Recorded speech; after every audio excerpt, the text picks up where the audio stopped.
So let's read about pollen grains जो होते हैं बहुत सारे स्पीशीज़ के, वो आपको एलर्जी भी कॉज कर सकते हैं। जैसे आपने सुना होगा ना, बहुत लोगों को एलर्जी होती है कि बहुत स्नीजिंग होने लगती है बिकॉज ऑफ पोलन ग्रेन्स।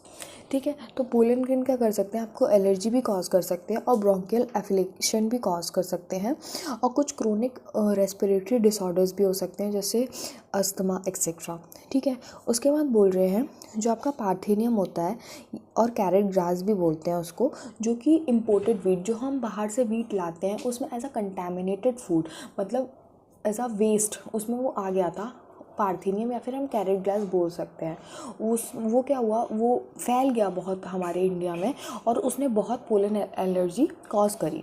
ठीक है, उसके बाद बोल रहे हैं पोलन ग्रेन्स की थोड़ी सी तारीफ़ की गई है अब इधर, कि जो पोलन ग्रेन होते हैं वो रिच होते हैं न्यूट्रिएंट्स में, और ये एक तरीके से फैशन बन गया है कि पोलन ग्रेन को यूज़ कर रहे हैं as a tablet, pollen tablets as a food supplement उनको यूज़ किया जा रहा है।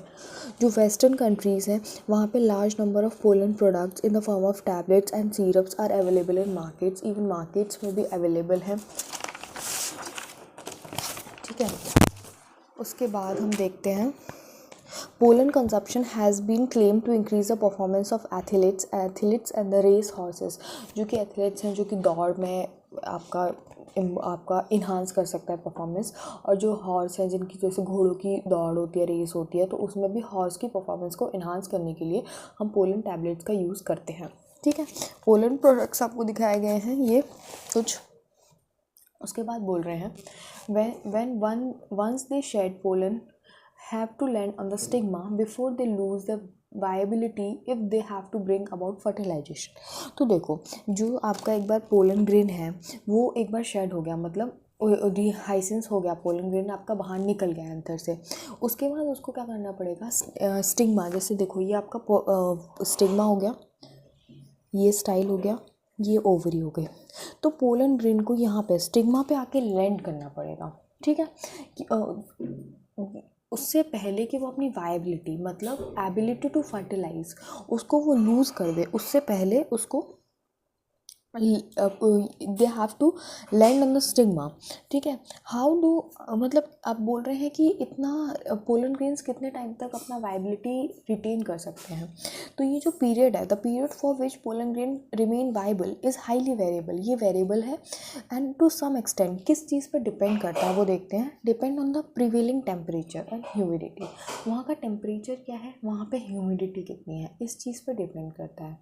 कुछ सीरियल्स होते हैं such as rice and wheat and pollen grains, इनमें जो राइस और व्हीट हैं इनमें क्या करता है पोलन ग्रेन आपका विद इन 30 मिनट क्या करता है, with in 30 minute of release क्या करता है, अपनी वाइबिलिटी लूज़ कर देता है।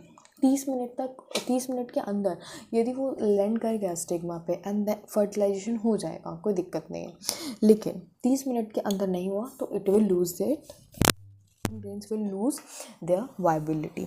उसके बाद बोल रहे हैं लेकिन कुछ मेंबर हैं सोलेनेसी की, लेग्यूमिनेसी की एंड रोजेसी के, दे मेंटेन वाइबिलिटी फॉर मंथ्स, मतलब बहुत मंथ्स तक वाइबल रहते हैं। ठीक है, उसके बाद बोल रहे हैं you may have heard of storing semen sperm of many animals including humans for artificial insemination. आपने सुना होगा कि आजकल सीमेन स्टोर किए जाते हैं बहुत सारे एनिमल्स के इंक्लूडिंग ह्यूमंस, किसके लिए, आर्टिफिशियल इंसेमिनेशन के लिए। It is possible to store pollen grains, मैंने आपको बताया था कि पोलन ग्रेन को स्टोर क्यों कर सकते हैं। ठीक है, पोलन ग्रेन को स्टोर कर सकते हैं of a large number of species for years. Store क्यों कर सकते हैं, क्योंकि हम उसके पास स्पोरोपोलाइन था। ठीक है, उसके बाद लेकिन स्टोर करते कहाँ हैं, वो बहुत ज़्यादा इंपॉर्टेंट है ये पॉइंट आपका, कि लिक्विड नाइट्रोजन -196 डिग्री सेल्सियस के अंदर हम पोलन ग्रेन्स को स्टोर कर सकते हैं। ठीक है, इम्पॉर्टेंट है, पूछा जाता है, पूछा गया है। Such stored pollen can be used as a pollen banks similar to the seed banks in the crop breeding program। जैसे यदि हम पोलन को स्टोर कर रहे हैं तो उसको हम क्या बोलेंगे, पोलन बैंक्स बोलेंगे। यदि हम सीड को स्टोर करते हैं तो हम क्या बोलते हैं, सीड बैंक्स बोलते हैं। सीड ब्रीडिंग प्रोग्राम में आपने सुना होगा सीड बैंक्स करके, ऐसे ही यदि if we are storing pollen तो इसलिए हम उसको बोल रहे हैं सीड बैंक्स। That's it. ठीक है, आई होप दैट्स क्लियर। अब हम स्टार्ट करेंगे pistol, megasporangium and the embryo sac. अभी तक हम पूरा मेल पार्ट कवर कर चुके हैं, अब हम we will start with the female part. ठीक है। फीमेल पार्ट के बारे में पढ़ेंगे, मेगास्पोरेंजियम के बारे में पढ़ेंगे, मेगास्पोरोजेनेसिस के बारे में पढ़ेंगे, उसके बाद हम पॉलिनेशन पढ़ेंगे। फीमेल में हमें ये 2 टॉपिक कवर करने हैं, ठीक है।